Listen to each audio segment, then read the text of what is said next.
20 years or something. He said Trump got it done in 2 weeks. But we came up with a very serious EO, and I'm going to sign it now, and maybe I'll ask you, Will, to explain a little bit about it, please. Of course, sir. So this is an executive order, as you said, that deals with the ticket reselling business.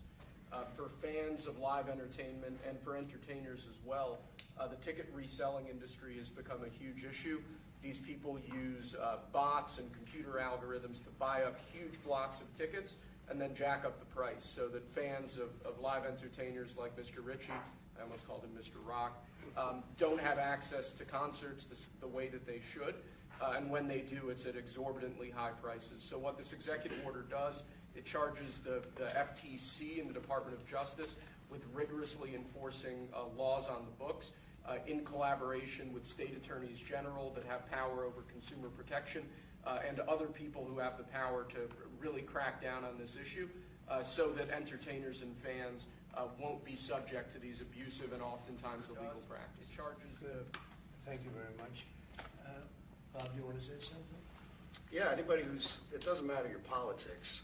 First off, thank you, Mr. President, because this has happened at lightning speed. I know you I want to make sure Alina Haba gets her credit too, because I know she worked very hard on this, but thank you for making this happen so quick. Anyone who's bought a concert ticket in the last decade, maybe 20 years, no matter what your politics are, knows that it's a conundrum. You buy a ticket for $100, by the time you check out, it's $170. You don't know what you're getting charged for, but more importantly, these bots.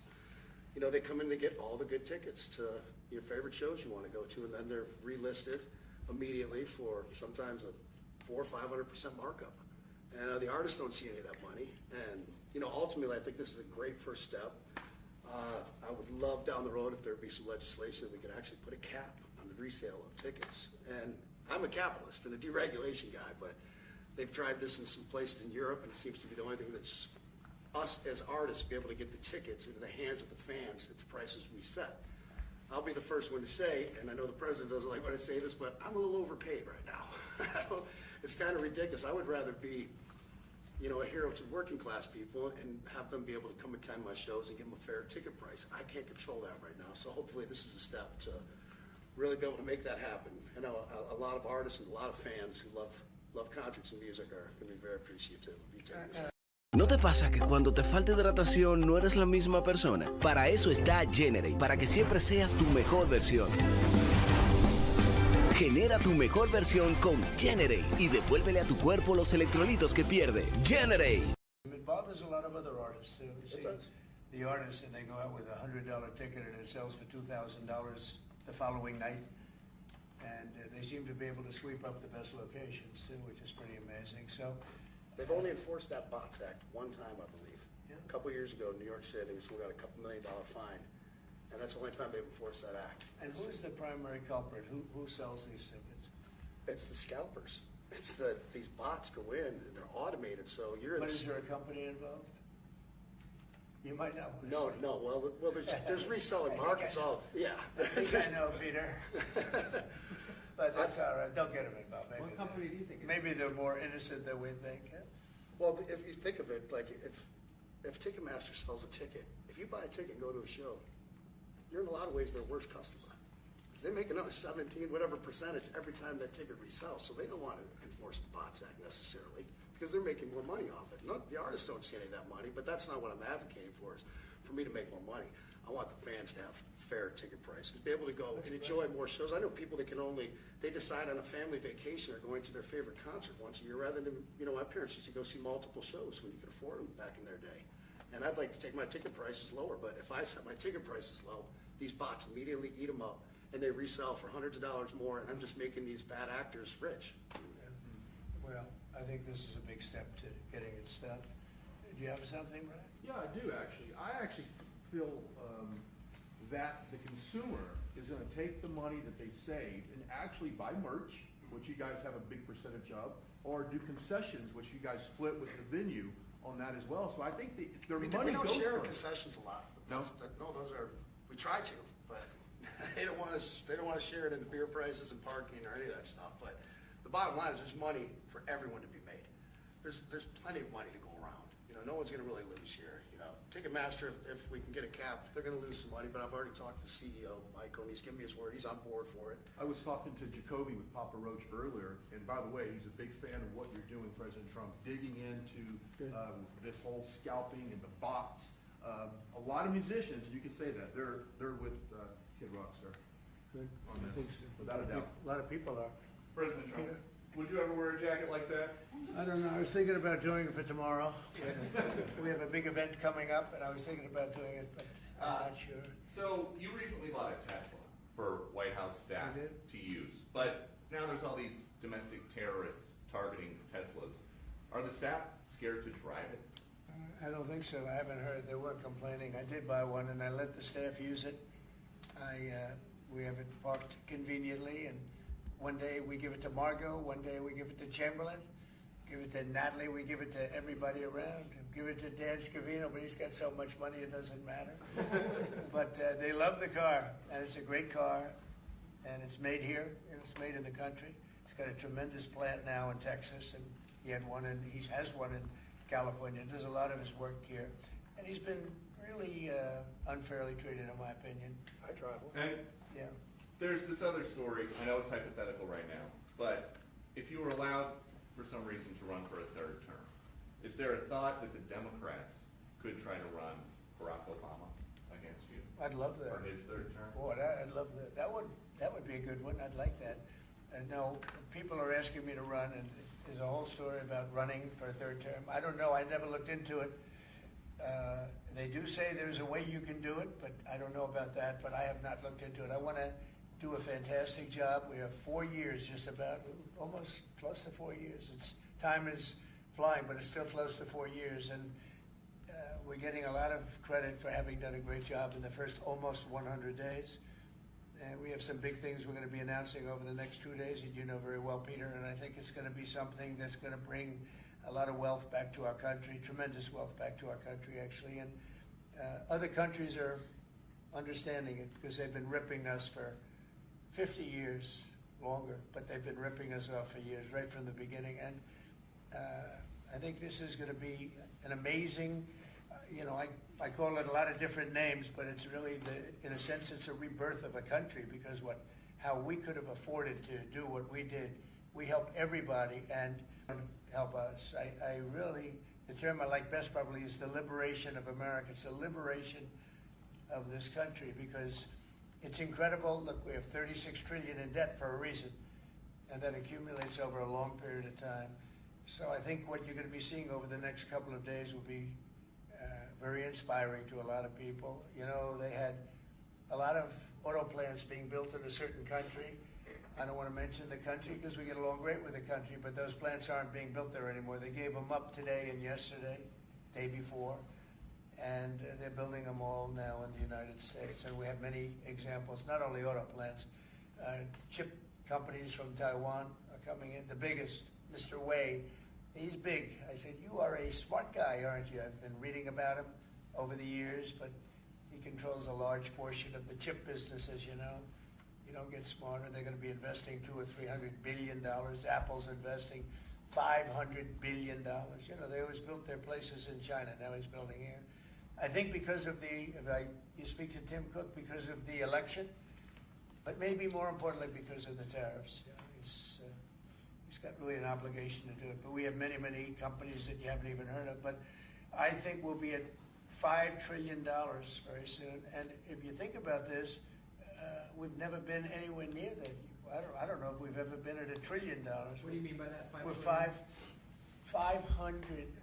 What do I mean by trillion? 5 trillion. What are you referring to, sir? I think that we're going to be at $5 trillion of investment. I think you're going to have investments very shortly. We're already 3.5, and we have commitments, verbal commitments for a lot more. And numbers like that have never been done in this country. And it's going to get harder. This is in 2 months. It's really in less than 2 months because since we've really gone out with it. And we have other interesting things happening. But to me, the whole tariff situation, and essentially they've done that to us for many years. So if we're anywhere near $5 trillion in 2 months, this could be numbers like the country's never seen. And every time you hear a dollar spent, that's another job because the jobs are coming with it. So auto plants, chip plants, pharmaceuticals, lumber coming in. We have things happening in this country. I'm not sure that they've ever seen it. Steel, you know, we have tariffs on steel. They've been here for a while. Steel and aluminum. Nobody's ever seen anything like we're witnessing now. Nobody's ever seen anything. Most of you agree with that. I mean, it's nothing much you can't agree with. We have things happening in terms of jobs and investment, the likes of which I don't think we've ever seen. If you look at, let's say, $4 to $5 trillion in a period of a month and a half, that's even more than you do with your concerts, which are always sold out, right? Nobody's ever seen numbers. And think of it, where Apple's at 500 billion, as I said, but they always used to spend that money in China. Now they're spending it here. That means they're going to build, now they don't have any tariffs. Remember, there are no tariffs if you do your product here, if you build whatever it is in the USA. One of the things we're also trying to get is if you buy a car that was built in the USA, you get a deduction on interest. So if you go out and borrow money to buy a car, if it's built in the USA, never been done before, it's a big deduction for people that really aren't used to deductions, frankly, because people that buy cars like that are not big into the world of deductions, and now they're going to learn about deductions. So I think it's going to be great. Yeah. Mr. President, are you going to move ahead with a universal tariff or different individual tariff rates on a whole variety of different? Well, you're going to see in 2 days, which is maybe tomorrow night or probably Wednesday, you're going to see. And they're reciprocal. So whatever they charge us, we charge them, but we're being nicer than they were. We have a lot of countries, friend and foe. I always say friend and foe, but the friend in many cases is worse than the foe. They took advantage of us. And we are going to be very nice by comparison to what they were. The numbers will be lower than what they've been charging us, and in some cases maybe substantially lower, but we sort of have a world obligation perhaps. But we're going to be very nice. Relatively speaking, we're going to be very kind. Mr. President, you met with the chairman. Somebody said that about me the other day. He said, who doesn't know me very well, they said, you're such a kind person. And I said, say that again. They said, you're a kind person. I said, I've never heard that before. It was a weird statement. I was kind. Who said that? I've heard of words that, I don't know, I better not tell you. You know, I've been called a lot of things, but it's sort of a different kind of a word. It's like an old-fashioned word, isn't it? Mr. President, you met with the chairman of Stellantis today. Did Yes. he ask you for a pause on the auto tariffs? No. What was that meeting about? Just about some of the problems they have with the environmental, which we're going to clean up. Have any of the automakers... We're going to probably go back to 1920. If you look, we're going to go back probably to a 2020 standard. So we'll have 2020 standard, and that's just a few years ago. Oh, they're making it so difficult all over the world. They're making it. It doesn't mean a damn bit of difference either for the environment. It doesn't matter. They make it impossible for people to build cars. So we're going to be doing much different. 2020 is a strong standard. But they've taken it to a level now that makes it very difficult to build a car. So we're going to be bringing it back to a standard that is a very good environmental standard, but it makes it possible to build a car. Have you heard any concerns from the automakers, though, about the tariffs on parts that will go into effect over the coming weeks, about what that's going to mean for the price of... Well, I gave them a big break for a month. I didn't charge them anything, for a big month, for that first month. And they brought a lot of material into this country because they could bring it in without tariff. If you look at Canada and Mexico, they were driving hundreds of thousands of cars into the market because they avoid the tariffs by doing it before the tariffs go on, which would be Wednesday. And I saw some of your shows where cars are lined up for miles and miles. Some of them didn't have fenders on them. Some of them didn't have the roof on yet. They're driving it in brand new. They're driving it in because they want to avoid the tariffs. I let them have that. They sort of took advantage of it because, that wasn't part of the deal, but that's okay. Are there any They're countries- great American car companies, and so I gave them a little break on that. Yeah. Are there any countries that you're not targeting on Wednesday? Well, it depends. I said it's reciprocal. Not everybody has made a fortune, but almost everybody has, but not everybody. And the ones that haven't, we're going to be very nice to them. And on a separate issue. Because that word reciprocal is very important. What they do to us, we do to them. Okay. Can I just ask you briefly on President Putin? You said over the weekend, or indicated over the weekend, some frustration with him. How serious are you about imposing oil sanctions? No, I Russian want oil? to see him make a deal so that we stop Russian soldiers and Ukrainian soldiers and other people from being killed. But mostly it's Russian and Ukrainian soldiers. They're losing at least 2,500 human beings, beautiful human beings, a week.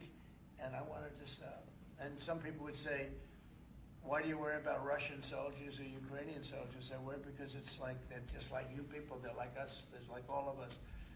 And I seem to have an ability to do those things. And if I can do that,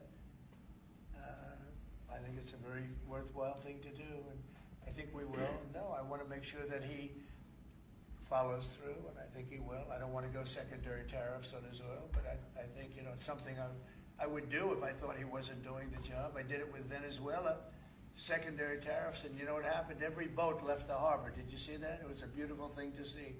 The whole harbor emptied out. My words weren't even finished. I have these massive ships. They're actually taking the hoses and dumping them into there. They couldn't get out of there fast enough because they know I don't play games. So I think he's going to live up to what he told me, and I think he's going to fulfill his part of the deal. Now, then you have Zelensky, and hopefully he's going to live up. I see he's trying to renegotiate the rare earth. We did something because, as you know, the Europeans get paid back the money that they gave, and we don't, because Biden is an incompetent president. And he should have asked for rare earth, or he should have asked for the loans to be guaranteed in some form. That's what Europe did. Europe is in for probably $100 billion, and we're in for $350 billion. So we're in for more than 3 times. And now you could make it a little bit less than that, but it doesn't matter, whatever the number. We're in for substantially more than Europe. We could be in for $350 billion. They have no idea because Biden wasn't a good bookkeeper except for himself. And what happens is we made a deal for rare earth. It was all done. And I heard through you, I haven't spoken to them yet, but through you I heard that they're now saying, well, I'll only do that deal if we get into NATO or something to that effect. Well, that was never, number one, discussed. Number two, I think it's going to be long before Putin, they said you're not going into NATO. And it could be, that's probably the reason the war started, actually. We're hours away from a very special election. Wisconsin, Florida. I want to share your thoughts on Republican voters to not sleep on this. Yeah. 2 very important races you got. Well, it's a big race, Supreme Court race in Wisconsin. It's taking place essentially as it was early voting, and so we'll see what happens. It's a big race. I love Wisconsin. We won Wisconsin. Republicans typically don't do very well in Wisconsin, but I did. I actually won it twice.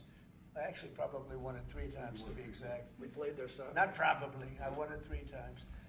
We had a rigged election the second time, but that's, one of those things. We had to make this one too big to rig. Would you agree with that, Brian? Yes, Too big sir. to rig? Yes, sir. So anyway, but there's a big race, and I hope you get out and vote for the Republican. The woman is a radical left lunatic, and let's see who wins. But the woman will be very bad, and Wisconsin's a big state politically, and the Supreme Court has a lot to do with elections in Wisconsin. So if whoever it is that's running, including even Senate races, etc., but whoever it is in 4 years that runs, having Wisconsin is a very big, we won it early and big, but winning Wisconsin's a big deal. So therefore, the Supreme Court choice is the one you're talking about right now. It's a big race. It's going to be announced fairly shortly. President Trump, on TikTok, big week of deadlines. You got Liberation Day and the TikTok deadline. Yeah, this we week. do, which I can extend if I want, but we have a lot of enthusiasm for TikTok, for buying it. I think TikTok is good. I used it I was a great TikTok guy, and we won by 36 points, the youth. We won the youth, which Republicans don't do. Maybe it's because Kid Rock likes Trump, I don't know, but we won the youth by 36 points, and I attribute some of that to TikTok. Is the TikTok deal, the negotiations now, tied to a bigger tariff deal with China? No, but it could be. I mean, I've used tariffs for lots of different reasons, but I could see, 1 point in tariffs with China, big country, would be probably worth more than all of TikTok, as valuable as TikTok is. It's big stuff. So there's a great example. That's a great question, actually. I'm a very flexible person. I could use that for that. Like, maybe I'll take a couple of points off if I get approvals for something. I haven't done it. Maybe I'll do it, maybe I won't. But it's a very good question. Peter, you're very good. Thank you. You'll love this one. Go ahead. I can It's imagine. not front page news, but I am just curious. What is your thought about Tiger Woods now becoming part of the broader Trump family? Well, I love Tiger, and I love Vanessa, and they had a great relationship. I happen to think the relationship with my son, I happen to think the relationship was hurt very badly by the witch hunt that went on, Russia, and all the crap that they put Don through, who knew nothing about it. But Vanessa and Don had a very good relationship. They have incredible children, 5 incredible children, all good athletes, all great students. They're like great, and they broke up, quite a while ago, and which was to me very sad because I think they're both great. Don and Vanessa, and Tiger actually called me a few months ago, and you have a very special, very good relationship with Tiger. I played golf with him a couple of times over the last month, and he's a fantastic guy and a fantastic athlete. And he told me about it, and I said, Tiger, that's good. That's good. I'm very happy for both. I just let them both be happy. Let them both be happy. They're both great. To follow up on China, China, South Korea, and Japan say they're going to work together in cooperation to respond to the tariffs that you're going to put into effect this week. Are you concerned that this move of the tariffs this week could push some of the United States' closest allies to work with China? No, I'm not worried about it. I'm not worried about it. Yeah. Mr. President, can I ask you I about think something? they have a chance of doing better, actually, with the tariffs. It can actually help them in a certain way. And I think a lot of them will drop their tariffs because, they've been unfairly tariffing the United States for years. And if you look at the European Union on cars, the European Union already dropped their tariff down to 2.5%. It was announced a couple of days ago, which is what which is a very small tariff. The United States charged very little. And I think I heard that India just a little while ago is going to be dropping its tariffs very substantially. And I said, why didn't somebody do this a long time ago? A lot of countries are going to be dropping their tariffs. About something that happened in France today, Mr. President. Marine Le Pen, the far-right leader, got convicted in court and is now banned from running for office for 5 years. Do you have a comment about That's a that? big deal. That's a very big deal. I know all about it, and a lot of people thought she wasn't going to be convicted of anything, and I don't know if it means conviction, but she was banned for running for 5 years, and she's the leading candidate. That sounds like this country. That sounds very much like this country. Okay, anybody else? You've been presented with a bunch of proposals for tariffs by your advisors. Have you talked about that idea publicly? And who? That your advisors have presented ideas They to you do. about tariffs and what to do in the next few days. Have you settled Well, on you're any- going to see, I've settled, actually a long time ago. Yeah. But we talk about it. We talk about it a lot. We want to do what's right for the country and even the world. Affects the world, not just this country. This has been the piggy bank for the entire world. So it really does affect the world, and that's important to me also. Yeah. Mr. President, in the past you have said that you want the quick return of Austin Tice, a Marine Corps veteran and a journalist who went missing in Syria over 12 years ago. Yeah. Have efforts been made to locate Austin Tice been extended beyond Syria, including potential leads in Iran? And do you have plans to get in touch with Ms. Deborah Tice, the mother of Ms. Austin Tice? And also at the same time, organizations like Hostage Aid Worldwide have been on the ground in Syria searching for Austin Tice for many years. Can I get your comment on the potential future plans to locate Austin Tice and to bring him home finally? So we've been looking, as you know, for Austin for years. I don't know about Biden. I don't think Biden was looking for anything, but we were, and there's been virtually no sign. You know that. There's been no sign of Austin. An incredible young guy, be less young now. It's been a long time. It's been many, many years. The mother is fantastic. She's a very committed mother that her whole life is to find her son, who was in Syria and just disappeared off the face of the earth. So, you know, a lot of bad things happen. But we're always, you know, we will never, until we find out something definitive, one way or the other, we'll never stop looking for him. But we have been, and the response, it's just a lot of dead ends. He's been gone for a long time. The problem is there's never been a sighting. You know, sometimes you'll have somebody you're looking for him and there's a sighting. There's never been a sighting of Austin, but we are out there and we have great respect for his family and for his mother. She's been unbelievable. Yeah, Mr. please. President, a question about... No, behind you. Oh, apologies. Yes, you've had outreach with the leaders of Russia and China. You've made an outreach to Iran. When are you going to plan to reach out to North Korea and Kim Jong-un? Anytime in the near future? Well, I do. I have a very good relationship with Kim Jong-un. Now, you people hate to hear that, but it's very important. I got along with him fantastically, as you know. It started off very rough, very nasty. Little rocket man, the whole thing was a nasty deal. And then one day we got a call that they'd like to meet. We met. We have a great relationship. And yeah, we have, there is communication, yeah. Mr. I President, think it's very important. You know, he's a big nuclear nation, and he's a very smart guy. I got to know him very well. Remember, I put my foot across the line, and then I walked across the line. I don't know if Secret Service was thrilled with that. They actually wasn't. They were not too thrilled. But I have a very good relationship with him. Yeah, we'll probably do something at some point. Yeah, please. Jeff. who's on your short list, Mr. President, to replace Elise Stefanik as U.S. Ambassador to UN? So we have a lot of good people that want it. First of all, Elise is fantastic, and I just don't want to take chances with you guys saying, how is the election going? We have a congressional election that's a little bit close. I guess the one is in good shape, but the other one's a little bit close. But Randy Fine is a great guy.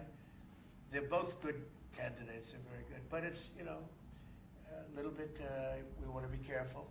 And Elise is very popular in her district, and so am I. We won by a lot of points, and so did she. And there's a lot of people that wanted to run for it, but we have no idea, are they going to win it? I think it's just security. And I said, Elise, what about going back? Because they love you there, and she's going to take a big leadership position with Mike Johnson and the group, the speaker. And I can tell you that for the replacement, we have a lot of people that have asked about it and would like to do it. David Friedman, Rick Grinnell, and maybe 30 other people. Everyone loves that position. That's a star-making position. And so we'll see what happens. But we have a lot of people that are interested in going to the United Nations, as you can imagine. Yeah. So get a quick music question. Favorite song to play live is what? And then my question for you, Mr. President, your favorite rally you did last year, 2024. What was your favorite one? Favorite song to play live? Yeah, favorite song to play live. Oh, that's a tough one. It'd have to be one of the hits, probably Cowboy or Ball with the Bar. There's a song that I've played every night that was never a singular hit that I probably should not say the words to in this office right now. And then for you, Mr. You never President, met a certain by the person way, like his me. rallies are amazing.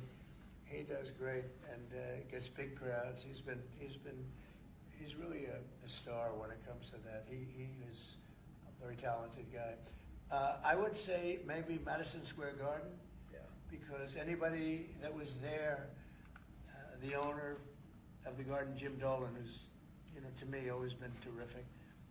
He said he's never seen anything like it. We had, when you announce Madison Square Garden, you know, it's a big arena, but we sell out big arenas. We sold out in Milwaukee. We sold out at every big arena. We never had empty seats. It's amazing. They talk about Bernie Sanders gets 2,000-3,000 people. Everyone says, these crowds, I get 107,000 people in New Jersey. In Butler, PA, we had over 100,000 the second time.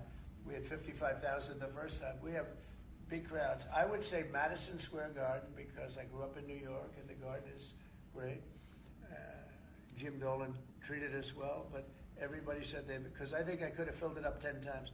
We had hundreds of thousands of people that were stacked all the way back to the Hudson River and on the other direction, back to Fifth Avenue. Nobody's ever said, I don't mean with a line, I mean like 50 deep, like 50 deep this way.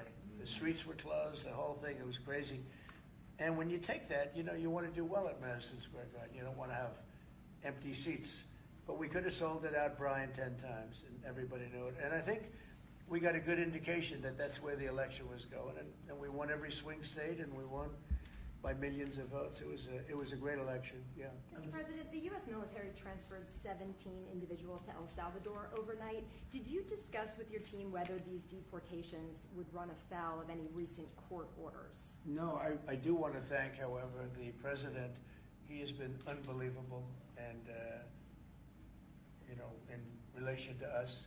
But I think that our people have done an incredible job. You know, I got elected on the basis of getting bad people out of our country that shouldn't be here, very dangerous people out of our country, and that's what I did. And then you have a judge that wants to take over, and I can't imagine it can be allowed. If it was up to him, they'd all be put back in our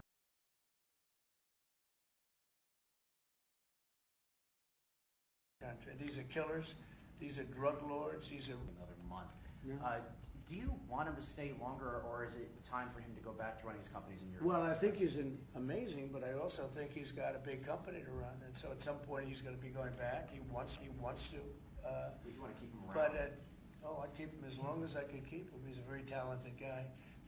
You know, I love very smart people, and he's very smart, and he's done a good job. You know, Doge has. We found numbers that nobody can even believe, like 400 billion, 500 billion. It could be close to $1 trillion by the time they end on different things. And he's led the charge. And you've seen a lot of his people. And these are people that joined up. I always say they're high IQ people. I like high IQ people. And they've done a great job. No, at some point, Elon's going to want to go back to his company. I will say he's got, despite the way he's been treated, so he's an American patriot, but the way he's been treated with Tesla is just terrible. It's just terrible. Once he goes In fact, back- you have a Tesla, and you love it. You love it. He was saying before he bought a Tesla, he loved it. A lot of people are buying Teslas, I think, and I hope they are. He should not be treated that way. He's done an incredible service to our country. Well, once he goes back, is Doge going to keep operating even without Elon here? Well, I can't tell you that. I can say this, that a lot of the people that are working with Doge are the secretaries, you know, the heads of the various agencies, and they've learned a lot, and they're dealing with the Doge people. I think some of them may try and keep the Doge people with them, but, you know, at a certain point, I think it will end. But they have also gotten a big education, and they're doing a really good job. There'll be a point at which the secretaries will be able to do this work and do it very, you know, as we say, with the scalpel.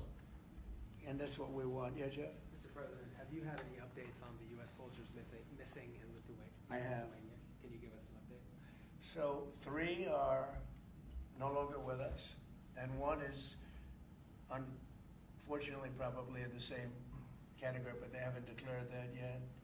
It was a very heavy truck, like a toy, but I mean, really heavy, that lifted the heaviest equipment, and it would seem that the bank of a lake collapsed. You know, the weight is so big, and it was at night, and it was very cold weather, ice, a lot of ice, and it's possibly slipped, and the weight is so enormous of this thing.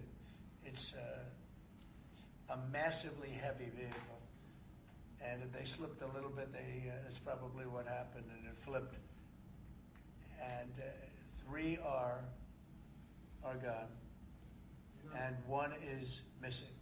On a separate topic, follow up on immigration. Did you see the video of a Tufts University student who was taken off the street by ICE agents last week in hoodies and masks? There's been a lot of criticism of that. Are you comfortable with how that was handled? Well, I haven't really looked at it in any detail, but I will. I mean, I have seen it quickly, but not. I wouldn't want to comment on it. Yeah, please. Yeah, Mr. President, would you be able to confirm recent reporting that you are making plans to go to Saudi Arabia next month? And if so, why is Saudi Arabia so important? So, I have a very good relationship with the Middle East. In fact, if you look at Michigan, I won the vote by a lot People were a little surprised. And I have a very good relationship with Mohammed and the king. His son is Mohammed, he's great. Crown Prince, actually he's Prime Minister too. He's got a lot of good titles. But he's great, and the king has been wonderful. And if you remember, last time I went to Saudi Arabia, I put him first on the list because they agreed to buy $450 billion worth of American goods, military and otherwise. And they did, and it was an unbelievable day. It was in this gorgeous ballroom, and companies were there from many, probably 100 companies, and they were given anywhere from 40 or 50 million dollars to less, and more actually. Okay, some of them were given numbers that were just many times that amount. I think we had a couple of $20 billion deals, and big stuff. And it's a very rich country because of oil, and we are a very rich country ultimately when we straighten it out because of oil. Oil is always good, and I agreed to do it again, and they've agreed to spend close to $1 trillion of money in our American companies, which to me means jobs.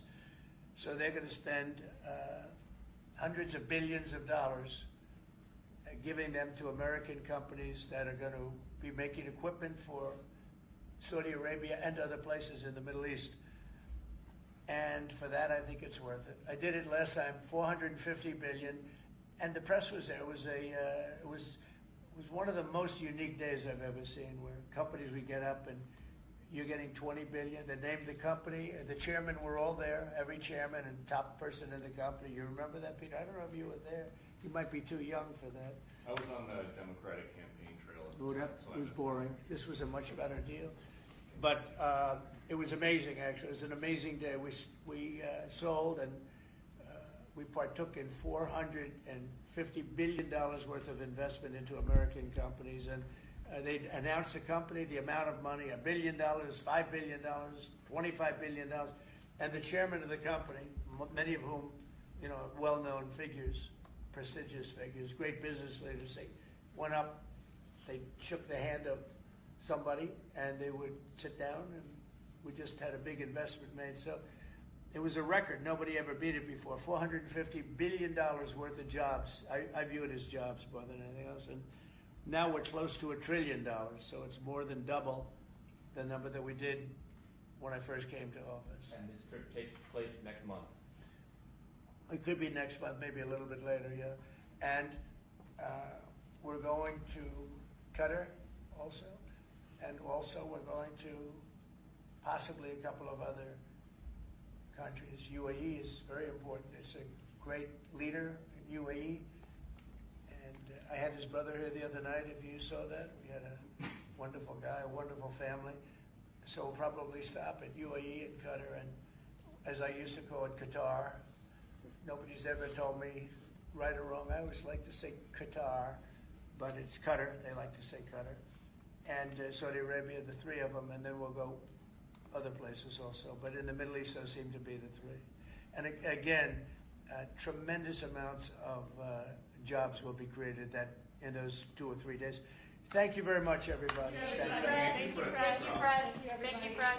Headed out that door right there. Oh, Thanks, guys. Trump, Thanks, you guys. get to sign Thanks, the guys. deal. You guys wrap it up. Wait. Boy, that was good. Okay, ready, everybody? Well, you better do well with this. He's going to do it. Make sure everything is nice and clean, right, for your Make industry. America funny Because you're again. not in a clean industry. Hold that up. Okay? Thank you, everybody. Thank you, press. Thank you, press.